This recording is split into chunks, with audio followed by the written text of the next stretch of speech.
Hello and welcome to episode 19 of That 60s Recording Podcast, the podcast that has conversations inspired by the golden era of recording.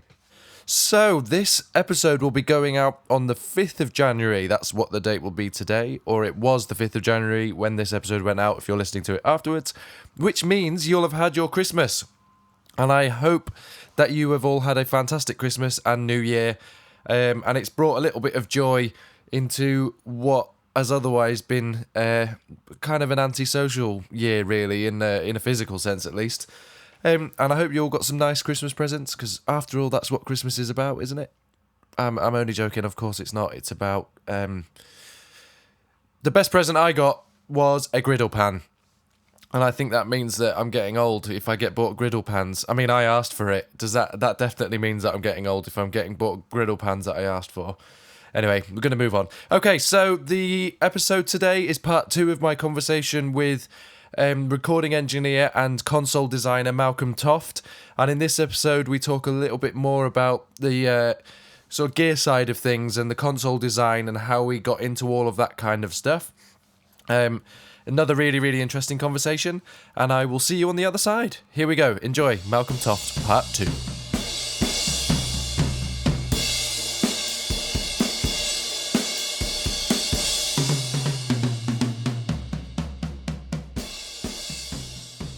You were obviously hugely responsible for the A-range console at Trident. So how did it come about that... Yeah, well, that was another interesting story, because I became studio manager after about 3 years.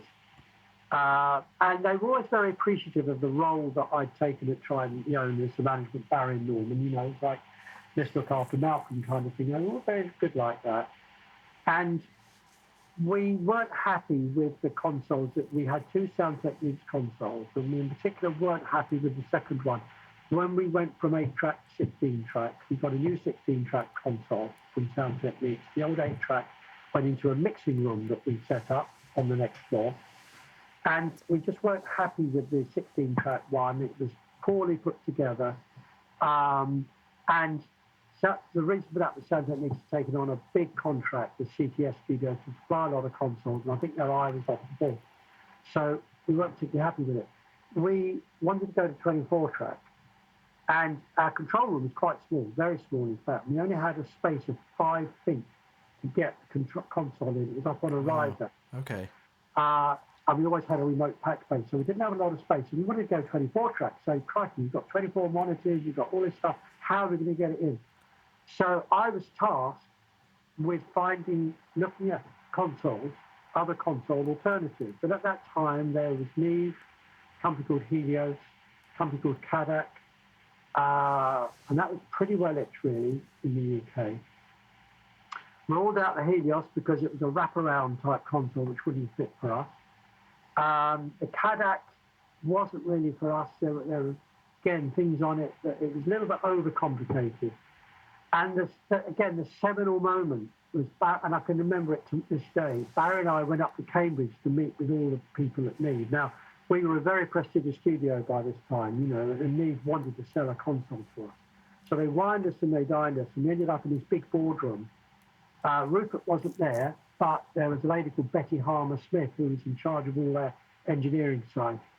And we sat down at this big table and started to discuss our needs for this console. And we said, well, you know, we want 24-track monitoring, we want this and we want that. And they couldn't provide 24-track monitoring, they only had 16-track.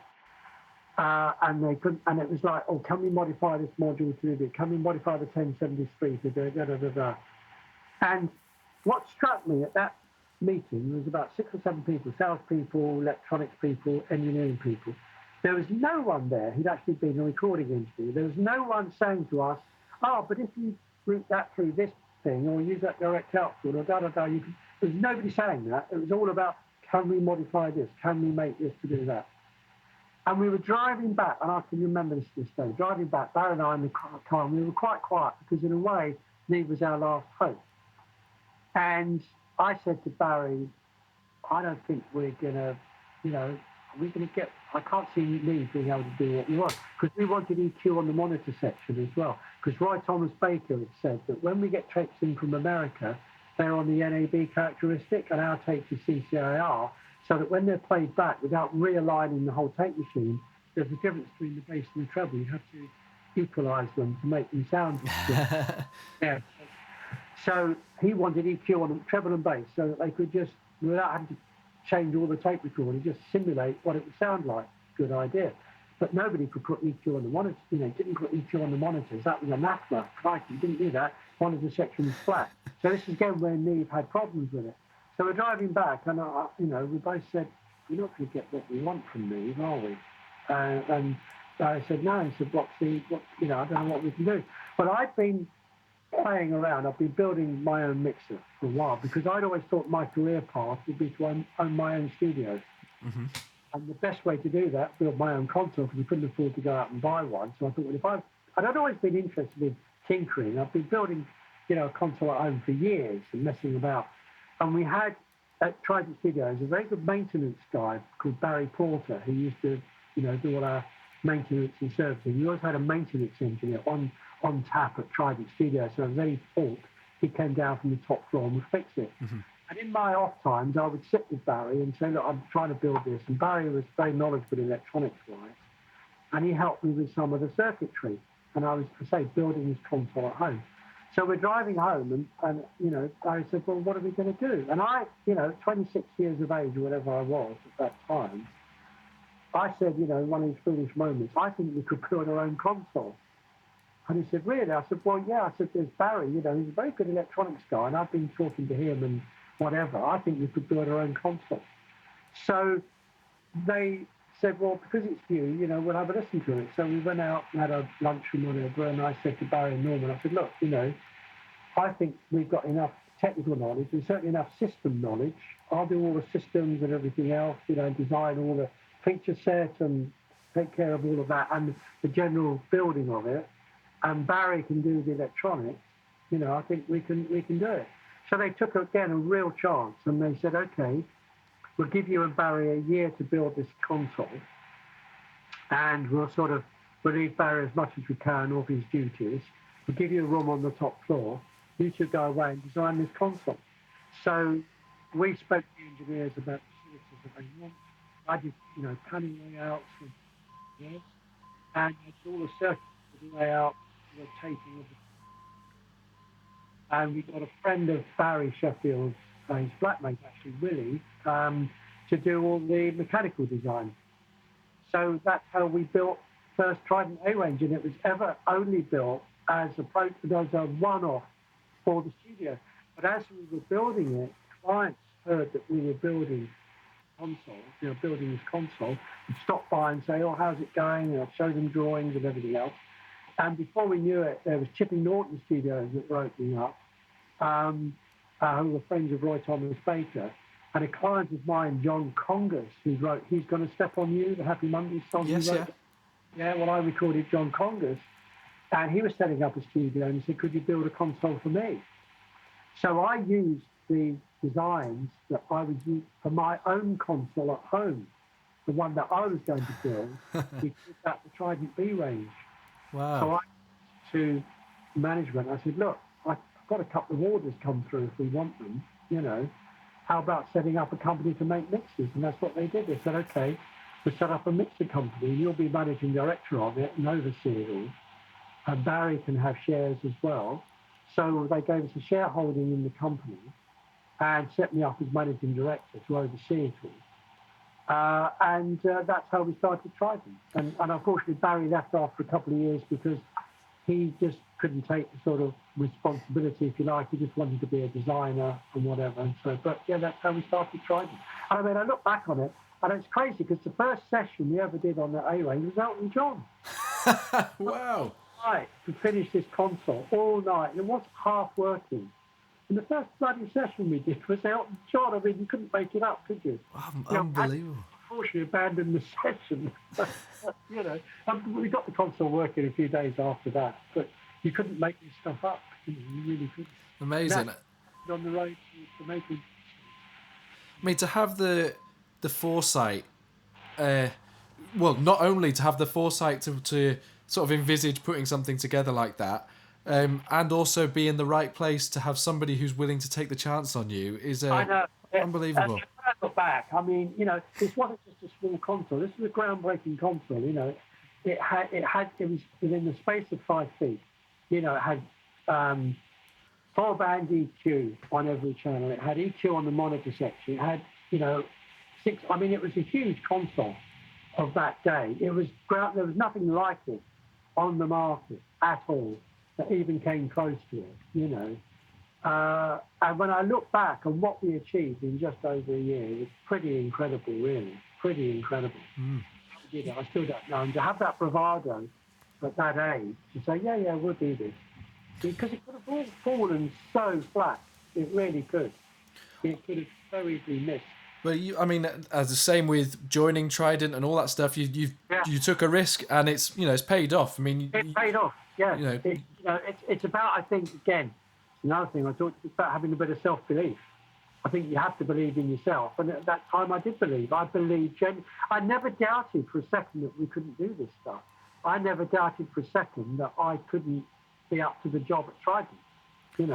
I didn't have the experience, but I knew I could learn. I knew I was a good learner, and I knew that I could do it. And it was the same with building the console. I didn't have the experience, but I had belief, self-belief. And if you haven't got self-belief, you will fail. If you've got self-belief, no matter what the odds are, you will somehow succeed.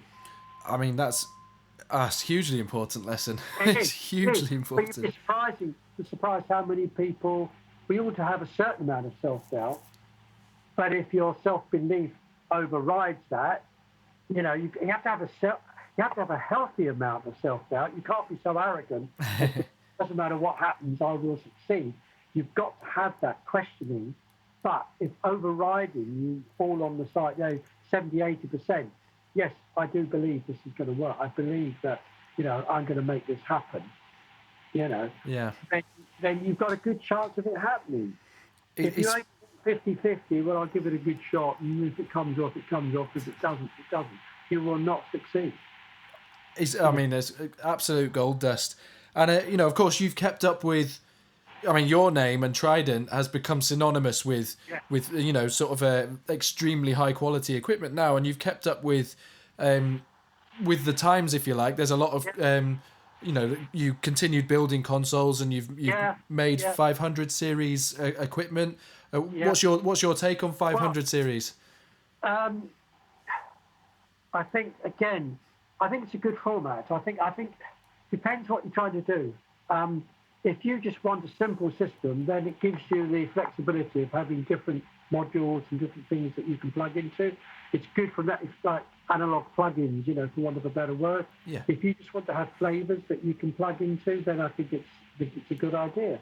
I think trouble is that the world and his wife are now making modules for 500 series. There's so much choice out there, and that becomes really, really difficult. What I think is that, genuine recording, you have to have front end. I think you've got to have analog front end. I know it sounds old school and everything else, but you've still got to get it into the box, whatever you do. And the more you can do before you get it into the box, the better. It's as simple as that. Do not rely on getting everything into a door and then fixing it all in the door. As I've said before, I mix as I go. To me, you have to have front end, whether that's a console, whether that's some modules, whatever it might be. You need to process the sound on the way in and get the sounds pretty well right. Do not think, the bass sound isn't quite right, but I'll fix it in the door. You can't leave that to chance. I never like to leave something to chance. I think we're seeing currently with music, there's a big... I would say it's an interesting time for both of those takes on it. And, I read an interview that you did with Sound on Sound back in 94. So that's what, 16...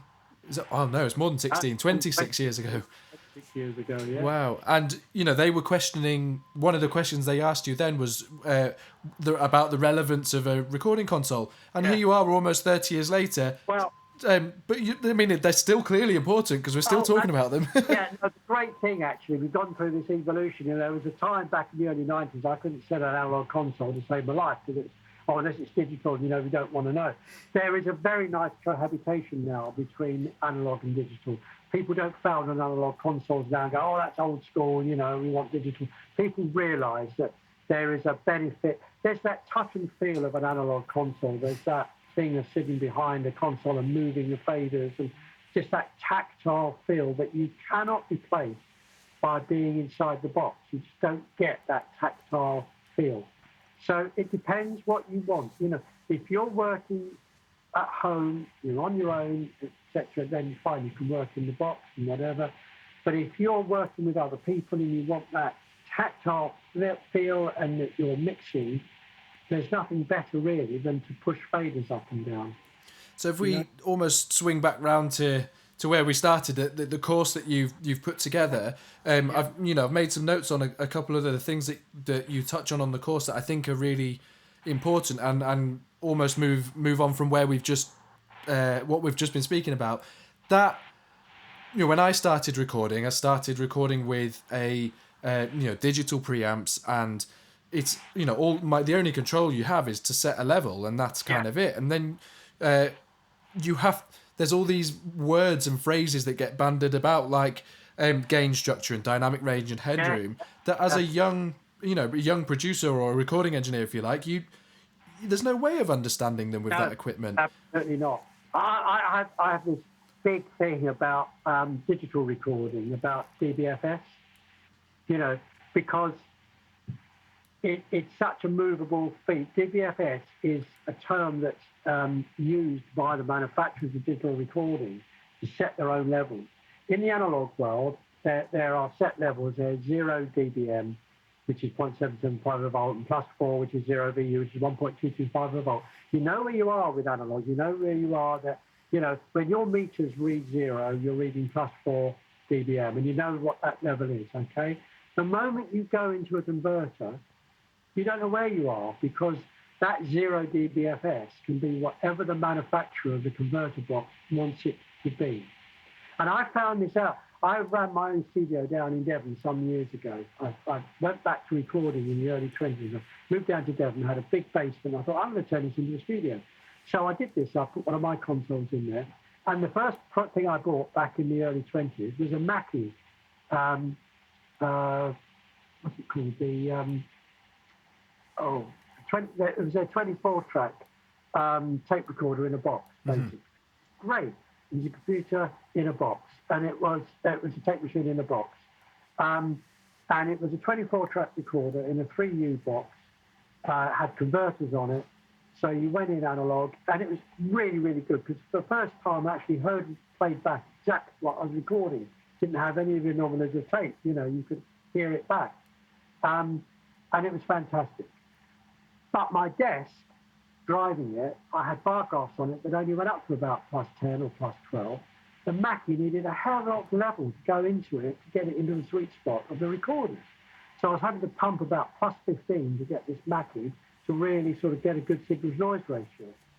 Then on the output of the desk, I was using a computer as my stereo recorder. I had a dedicated computer. I said, right, that's my 2-track. Had a little converter board, 2-track converter board. That converter, I had to attenuate because the desk was giving it too much level. So on the 24-track side, I wasn't sending, I was having to really pump levels. Going out of the desk, I was having problems distorting the converter because I was sending too much level. And I thought, hang on, these are both supposed to be working at 0 dBFS. And that's when I realised the problem is that converters only run on 5 volts. So you have to attenuate the signal to get any kind of analog into it. And then you've got to pump it up at the output. So to keep their specifications good, you say, oh, we've got 120 dB dynamic range. They have to fudge the figures a bit. So you get this anomaly that when you're going into some converters. Now, my question on all of this is, if you're analog going into a converter and then you're analog coming back, why are the meters in digital? Why don't they show the analog signal? Then you know exactly where you were. So if you had a converter that when you send 0 from your desk also read 0, so it knew where you were, wouldn't that be much better instead of this weird DBFS? Because I put 0 into a converter and the meter on the converter is way down low because it needs more level. So I'm going to be producing converters probably next year which actually work in the analog. Ah, fantastic. So that when you put 0 in, the meters will read 0 dB and the converter will do the rest for you. So you can use it just like it was an analog bit of gear, but it's doing your conversion. And on the way back, it will come back the same. They know exactly where you are. It almost needs a bit of standardization between, between companies. Well, nobody is, because the problem with the digital guys is they don't understand analog and they don't really understand audio. These are digital guys. They live in their digital bubble, and they don't really, really understand what the user wants. And they, they are told, well, you just make it the best that you can, and we have to fudge the figures to make our product look good. Because the irony of it is, again, in my studio, the only equipment that was noisy was the digital gear. When I use a digital effect like a Lexicon or whatever it might be, or an Alesis, whenever I used a digital reverb and brought it back through the console, the noise through that is far greater than anything the console was producing. Wow, interesting. It's 120 dB dynamic range, it's this and it's that, So this is one of the problems you have cohabiting with digital, So it's one of the things that I want to address in the future, We do a moving fader system for consoles as well, Fader Mate, which acts as a door controller. Turns your analog console into a door controller, and it's got moving motorized faders on it. So there's lots of things that I'm into at the moment. Yeah. I'm pleased that you've touched on them, because it was something that I was going to ask you, because you seem really well placed in terms of your experience and your understanding of the technical side of it and how music operates currently. You're almost perfectly placed to address some of these problems that you're bringing up. Maybe, yeah. I mean, I'm in a good place. I also do some bass guitar equipment as well, products called Basics.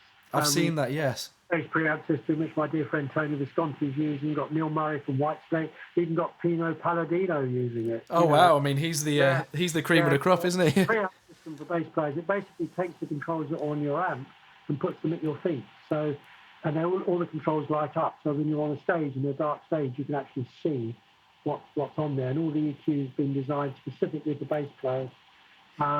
So yeah, that's called Basics. So yeah, I'm into a lot of things. Something I just want to finish up on a last couple of things. That thing we touched on this on the phone, and it's something that I've had requested of me via email, is that I ask people. And obviously will be information in your course that will touch on this too. But what would you say is the single most important thing for, say, a bedroom recordist to do that will take their recordings to the next level? Well, yeah, I mean, if you read my recordings, I may just joke to you on the phone, do they? What people don't realise at home is that, again, you go into a recording studio, they've spent tens of thousands of pounds on acoustics. There's a reason for that. And the reason for that, they don't do it for the good of their health. They do it because they need to do it. That's the basic difference between a recording space and a home space or home environment. You can do a tremendous amount of either damage or good to your sound according to how you treat the environment that you're in. And if you're working, I'm looking behind you now, you've got a normal room, they've got quite, reflective surfaces. If you put a microphone into that room now and try to record, even close up to the mic, you'd hear the room. It'd be bouncing off the walls. So the first thing that people recording at home need to do, and this is what I say in my course, is you need to treat the room. And I found a lot about this years ago with a company that I was working with, sold microphones. And we would go to trade shows and have all our microphones on display, and people could actually listen to the microphones. And they would come up and they'd say, I'd like to try a microphone out. Fine, yeah. I've got a Rode NT1. I just can't get a good vocal sound, And I said, well, actually, a Rode NT1's a good microphone. Yeah, but I'm thinking about changing it. Why? Just can't get a good sound. Okay, where are you recording? I'm at home. I've got home studio. Okay, where's the studio? It's my bedroom, or it's an attic room. It's this. Yeah, okay. And what does it consist of? Well, it's a room, you know. Yeah, but, I've got some meg boxes up on the wall. I've got this and that. But that doesn't do it. That doesn't do it, you know. I say to them, look, you need to have some acoustic treatment, some relatively good acoustic treatment, stop reflections from the room. Because there's nothing wrong with your microphone. An NT1 is a good microphone. And they go, oh, well, so you don't want to sell me a microphone? I said, well, to be honest with you, if I sold you a microphone, you'd be no happier than with what you've got, because what you've got is a decent microphone. You've got to look at where you're recording. So what I say to people, the best thing to do to make to get better recordings is to improve the space in which you are recording. So when you say good acoustic treatment, you don't necessarily mean expensive acoustic treatment. You know, you're talking about duvet covers. Actual duvets. They're the best thing in the world, because if you look at duvets, they're flexible, they're thick, and they're absorbent. So, and they also, you can put them up in a room, hold them up with gaffer tape, whatever you want to do, and you can take them down. But if you put a few duvets up in your room, you'll be amazed at how much you will be able to control the sound and deaden. And if you put them on opposing walls, so that the sound reflections aren't able to, bounce backwards and forwards, they will get absorbed by the duvet, and you will make an enormous amount of difference to the way that you record. That's the first thing that you need to do. Because when I record a vocal, I very rarely put any top sort of EQ on. I don't. I record vocals flat, because that's what the microphone does. Most condenser microphones, halfway decent ones costing anything from, say, 80 quid upwards, going to give you a good vocal sound. That's what they're good at. You know, it's what the diaphragms are for. They're renowned for being good for vocals. So if you've got a good microphone, set usually to, obviously a cardioid position, and you're reasonably close to the mic with a pop shield, good idea, and you've got a good acoustic space, the rest of it pretty well takes care of itself. Now, I do also usually record, again, I do say so, I think, in my tutorials, bit of compression doesn't do any harm when you're recording a vocal. The reason is that the human voice is probably one of the widest dynamic ranges of any instrument. You know, you think of us now, we're talking at an ambient level, we're probably talking 50, 60 dB ambient level. If I shout, I go up to about 90 dB. That's a 30 dB change in level. What instruments do you know that can do that, can change so dramatically? So we sing a verse, and we're singing normally, and then we shout when we come to the chorus, because we're putting a lot into it, and you get this not only difference in volume, but difference in dynamic range, and we can cause distortion. So I always use a compressor, and I use it on the way in, because you can't compress afterwards, because it's too late. You want to stop that as you go, and you want to make sure that, again, it fits in with the backing, and you can't tell that if you do it afterwards, because it's too late. So I always, always, always have recorded with a little bit of compression, just enough to keep, the vocal range within a decent dynamic range. So the two things that I would advocate to get good vocal recordings are acoustics, and also to use, if you know that you've got a strong voice and, good dynamic range, and most people have, use a bit of compression. I think they're, I think they're really practical tips, and it's something that I've said it at the beginning again, that I love about these videos is it sort of demystifies all of that. There's so many compression techniques that are on YouTube that sort of, it's just you could get lost in a sea of that. Compression is really simple. Compression is really simple, okay? If you're recording most instruments, you need a fast attack and a slow release. It's as simple as that. Fast attack, because you want it to catch the sound before it gets too loud. If you put a slow attack on it, the sound will go up and then come down, whereas you want it to be even, so you want a fast attack. You want a slow release, because if you had a fast release, the sound would suddenly come up before you hit the next word, so you get this pumping effect, what they call pumping. Mm-hmm. Very simple. Fast attack, slow release. The ratio that you use Just depends on how much you want to control it. It's that bloody simple. I, You know, I mean, it's the theme that runs through. All this, oh, well, a 2.21 compression ratio and da-da-da-da-da, it's really quite simple. Set the maximum amount of level that you want, okay? So that's my ceiling. I don't want it to say go over that sort of signal.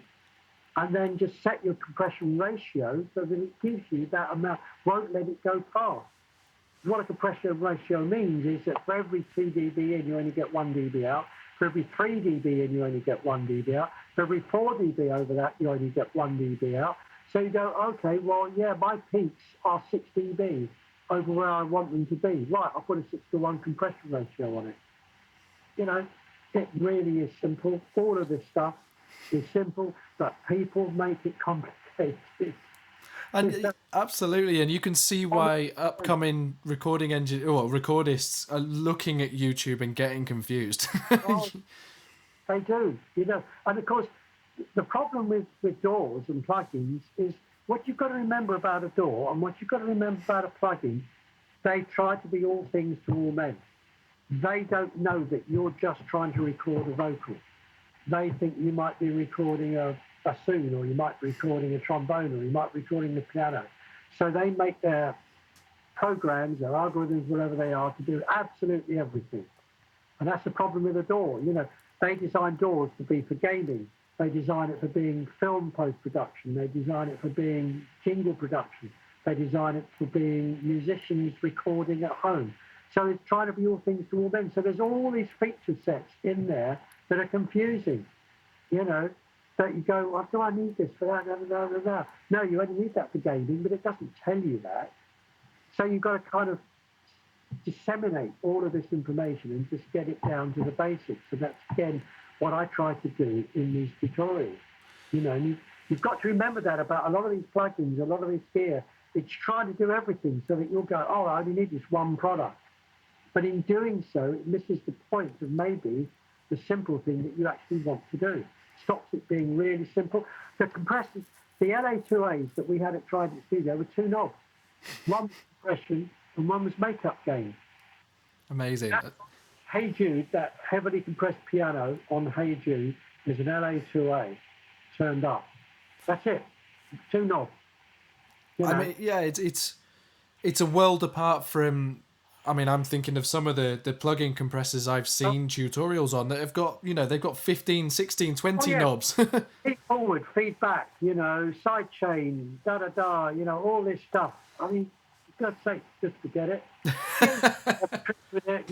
You can trigger stuff, but for the vast majority of people, you don't need this stuff. This is really getting into the realms of, super fine points. But to be honest with you, you don't need all this, whether it's feed forward or feedback, or whether it's there are different types of compressors. There's VCA and there's photo-optical, and there's different types of compressors. Yes, I agree with that, and that's again in my tutorials. I explain the differences between them. But by and large, they will all do the same thing. Generally speaking, they will do the same thing. You just have to decide which one is best for your particular job. I mean, this is it, and this is why I mean, from a sort of consumer point of view, I thank you for putting something like this together, because I think it's so important for us, as a relatively young person in this industry. I want to hear from people like yourself, and I want to learn. And like we said right back at the beginning, I want to go back and know how it was done at the beginning, because that's a sound that we still crave, and there's good reason why we crave that sound. And it's so important that there is a record of the way of you communicating your thoughts on this. So yeah, I really appreciate you putting that course together, and I think it's I just think it's brilliant, and I'm gonna wax on lyrically about all of this in the intro and outro. But yeah, very, very kind of you. But yeah, I mean, it is music. We have to remember is a creative thing. It's a spontaneous thing, and we have to try and capture that in our recordings. And all the good recordings that you listen to the Stones. I mean, that's just total spontaneity. That's not about recording techniques. That's not about fantastic production. And I always say that if you've got the right, you've got a good song, you can record it on a cassette deck, or you can record it on, the best equipment in the world. If it's not a good song, it ain't going to make it. Production and recording techniques do a certain amount to make a good record, but they are not the be-all and end-all. You have to start with good product to start with. You have to have a good song, good product. You can't polish the proverbial, it's as simple as that. But if you do start with good material, then you can build on that, and, you can certainly do a lot. But you can over-egg the pudding so much. You can really over-egg it if you're not careful. I think that's very easy to do. I know from people I work with that there's too many options, and there's too much that you can hold on to. Takes that you can keep and look back on, and right. And it's very easy to over-egg the pudding. Oh yeah. I think there has been such a huge amount for people to take away, and for me to take away from this conversation. I just want to say thank you again for coming on to speak to me. My pleasure. It's been absolutely lovely. Thank you. Right, take care. Speak to you soon. All right, so I'll stop the recording, but it's I do genuinely really appreciate it, Malcolm. Like I really enjoyed it. I wouldn't have talking about this stuff, especially the guys like you, because you are the new generation and you're so keen and enthusiastic. This is what I love. It really is, and I want to pass this stuff on to you guys because it is important, because it gets lost. And as I said to you before, somebody, when I was down in Devon 4 or 5 years ago, people said, "Oh, you should do some videos because all the stuff that you've learned." There's another guy down there, Richard Digby Smith. He'd done all the Bob Marley and the Wailers. He'd done a lot of Led Zeppelin stuff and all this what's the studio? I can't think of the studio. Anyway, he was an engineer, same sort of age as me, and we come from similar. And we both said, we should put all this stuff down. We'd sort of shoot the breeze, and people would come in saying, "Hey, you guys, listening to you guys talking about, when you do things and everything else, and it would be great to put all this stuff down." And I thought we really need to before we get too old or something happens, to just pass this stuff on, and that's what spurred me on to doing the tutorial.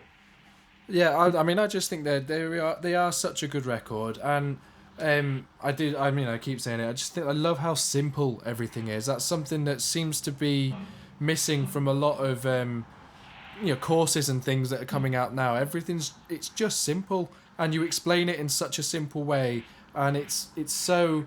Obviously, there's technical details as well, which are important to understand, but it explodes that myth that I said before. It just makes everything like, well, it's just this. Yeah, I know. That I got so frustrated looking at YouTube before I thought, right, let's have a look at some of these tutorials. And there's these young, keen, enthusiastic guys, and they're going, yeah, well, you use this plug-in, and then you do this, and you do that, and then you tweak this, and then you change that to a sharp curve. And I just thought, my God, you're just overcomplicating everything, and you're missing out the fundamentals. You're missing out the basic parts of it, because they just don't get it, because they haven't grown up in this studio environment, And that's why I'm just generally trying to cut through this morass of stuff. Because you look at the forums, if you ever go on Gear Sluts and things like that, these guys are so into the equipment and the gear and everything else, and it's unbelievable, the minutiae that they talk about. Yeah. It really is. Yeah, I agree. I drop in occasionally, and I try to take everything with a pinch of salt. I've got my attitude towards sort of drum kits and drum miking and things like that is very, it's cut from the same cloth of what you're talking about. And I've tried to, as I've learned more about music production and engineering, I've tried to approach it with the same attitude. I'm not into bells and whistles. I'm into what I know sounds good, and that that kind of thing. If you can't get a good drum sound with a maximum of 6 mics, which is only when you're close miking the racks, you've got one on the floor tom, one on each of the rack toms, say that's 3 mics, one on the snare, a couple of overheads and a bass drum mic. If you can't get a good drum sound We used 3 mics. I mean, it's just a quick story I'll tell you that, again, I was recording with Tony. Sorry if I'm keeping your time up. No, you're fine. I'm more concerned about keeping your time. I love this. We did, in the morning, I did a big session, again, with Clem Catini playing drums. And it was, a huge session. And Clem was late. And he turned up. He said, I had trouble parking. He said, I think you've got a house kit. Norman was the drummer, Norman Sheffield. He had a Ludwig kit. I said, yeah, there's the house Ludwig kit. So would you mind if I use that? I said, no, that's fine. So he scuffled in, And so he was late, and I'd used most of the microphones up. So I had 3 mics left for drums, which was a snare drum mic, bass drum mic, and 1 overhead, So we set up the session, and I pulled up the drum mics, brilliant drum sound, absolutely great. Did the session, everybody went home. Tony came in the afternoon, and he saw the mic set up on the drum kit. He said, oh, you've got mic set up on the drum kit, and, might as well use that, it's fine. Took 5 hours trying to get a drum sound. Whoa. And the difference was the player. Yeah. Because the difference between people like Clem and all the session musicians, and why us engineers would say, I'll get Ronnie Verrill or Alan White, whoever it might be, Charlie Morgan, would be because, and it was like Herbie Flowers again. Herbie would come in, you'd give him any amp, any bass, and it would sound fantastic. Yeah. And the difference between Clem was that he knew what sound he needed to make from that drum for you to get the right sound up there. So he would lay the stick on the drum according to how the drum would sound to make sure I got the right sound. And he was never, every drum beat sounded the same volume. There was never one beat that wasn't quite the same volume. So he made the kit sound like it, should do for me. And yet, when you get a player from a band who's not used to playing in the studio, couldn't make that drum kit sound the same way. And that was just a classic instance. Made me realise just how good these session players are. And it isn't all about their musical ability. It's about the fact, as I say, you could say to Herbie, I want a clicky type bass. And he'd immediately listen to the track, he'd know what you meant, and he'd come up with exactly the right sound. I had this. I had the same conversation with an artist that I'm working with at the moment, and he'd employed a friend of his who's I'm assuming is more of a band drummer to do some drums for him, and it just wasn't working right, and that's why he came to me to do it. And I'm obviously not. This isn't in any way about how good I am at it, but we were talking about how, I've done a lot of this stuff, and you begin to realise that playing live and playing in the studio are completely different beasts. Totally different things. Absolutely they are. Because when you're live, you want your bass drum as flappy as possible and to really just get out there. Yeah. Whereas the studio, it's got to be tight and controlled. That's the last thing you want, And a lot of drummers aren't happy playing like that, And again, they hit the bass drum way too hard for the studio. So it's a completely different thing to playing in the studio than it is. And a lot of musicians indeed don't like, a lot of musicians have said, I hate doing studio work, I much prefer to play live because everything's under the microscope. Mm-hmm. Well, yeah. Every little fault you make, it really shows up the good players from the bad players, whereas you get away with it on stage, and then you get to, a guitarist, you get to the studio and you say, you've been playing that, E flat, you should have been playing an E major. You've been playing it all. I never realised until I heard the playback. Yeah. You can with it on stage. That's it. You can gloss over those mistakes live. They're sort of part of the atmosphere. Whereas, it's quite a journey to becoming a good recording player. It's it is, and it's not a thing that everybody likes. Because of the sterility of it, if you like, and the fact that you're under a microscope. And there's a lot of musicians who are intimidated, and that's again why, as an engineer, your job is to make the studio as homely a place as possible, to make them feel comfortable. And one thing I say again in my tutorials, if you listen to the one about actually being a recording engineer, I say the most important thing is a good headphone mix. Because if the musicians come into the studio and they've got a good headphone mix, they're immediately put at ease. Whereas if they're struggling, I just can't hear the bass, I can't hear the bass man, and the engineer's not listening and he's doing something else, he's getting the sound on the guitar and he's not listening, then, you know, the drummer or the bass player is not having it. It feels very ill at ease. Doesn't feel right. And so when they go to record and it's not being addressed, they're just unhappy. And then they'll start to criticise the engineer or criticise the song, or it just makes you unhappy. Whereas if you say, oh, God, that sounds amazing. Yeah, I can play to this. What a difference that makes. Yeah.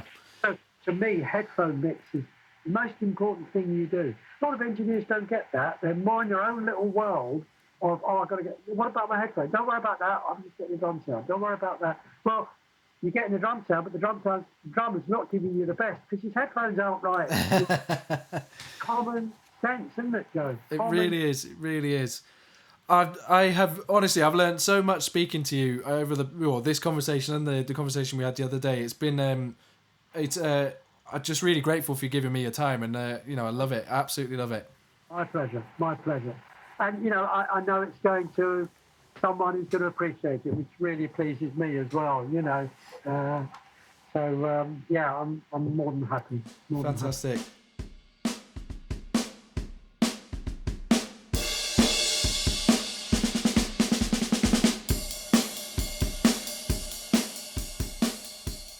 So there we have it, Malcolm Toft. As usual, I hope that you enjoyed listening to that conversation as much as I enjoyed having it. I'm going to say it once again, Malcolm is such a lovely guy and is so keen to impart his knowledge that he's amassed over his years to the sort of audio world. So do go and check out his website, allaboutrecording.com, and buy that course for £15. That is correct, £15, 15. I've spent 10 times that on internet courses. That is just an absolute bargain, and for what you get, it's unbelievable. So don't even hesitate. If you get one piece of information from that course for £15, that is an absolute bargain. It costs more for an hour-long private lesson with somebody. That's insane. I can't tell you how cheap that is. I bought it. I bought it before I'd even recorded this podcast, and it's fantastic. Just go and buy it. Okay, so I'm very excited about this year. I've got a huge amount of exciting guests lined up for you. Next episode will hopefully be with Shel Talmy, who is a legendary 1960s producer, produced The Kinks and The Who, and cult band The Creation. I'm saying hopefully because I'm recording this before I've actually spoken to Shel. I'm actually due to speak to him tonight. But I hope that it obviously all goes swimmingly, so I'm assuming that it's going to be Shel. And I have a lot of other amazing guests lined up for this year. I'm hopefully going to do a series on 60s recording studios with a sort of music journalist who is an expert on this subject. I've got some more producers lined up and a couple of mastering engineers, all sorts of stuff. I don't want to give away the game too much, but I'm very excited about where this year is going to go. Please do spread the word about the podcast to everybody and anybody if you're enjoying what you're hearing. And I implore you to take the time to put a little review up on Apple Podcasts if you can. You don't even have to write anything. Just click the stars button. Anything like that really helps sort of lift the awareness for this podcast. Also want to say that you can get in contact with me if you like. My email address is joe@allyouneedisdrums.com, or there's a contact form on my website, which is allyouneedisdrums.com. Also on Instagram @allyouneedisdrums. And I'm on Facebook too, but I don't know if anybody uses that as much these days for music. I tend to do all my posting on Instagram. Anyway, please do feel free to get in contact with me. I love hearing from you. I love guest suggestions. I love feedback. I just like hearing from the people that listen to this podcast, wherever you are in the world. So yes, please do not hesitate to get in contact with me. Apologise that my voice is a little bit hoarse on these intros and outros today because I've been on a Zoom meeting this morning, and I am one of those people who struggles to control the volume of his voice on Zoom. So I've managed to make my throat hoarse. Anyway, that just leaves me to say thank you to my good friend Joe Kane for supplying the intro and outro music for this podcast, and another good friend of mine, David Henshaw, for the beautiful artwork that he supplies for me every couple of weeks. And here's to a fantastic 2021. I will see you in a couple of weeks, hopefully with Shel Talmy. Goodbye!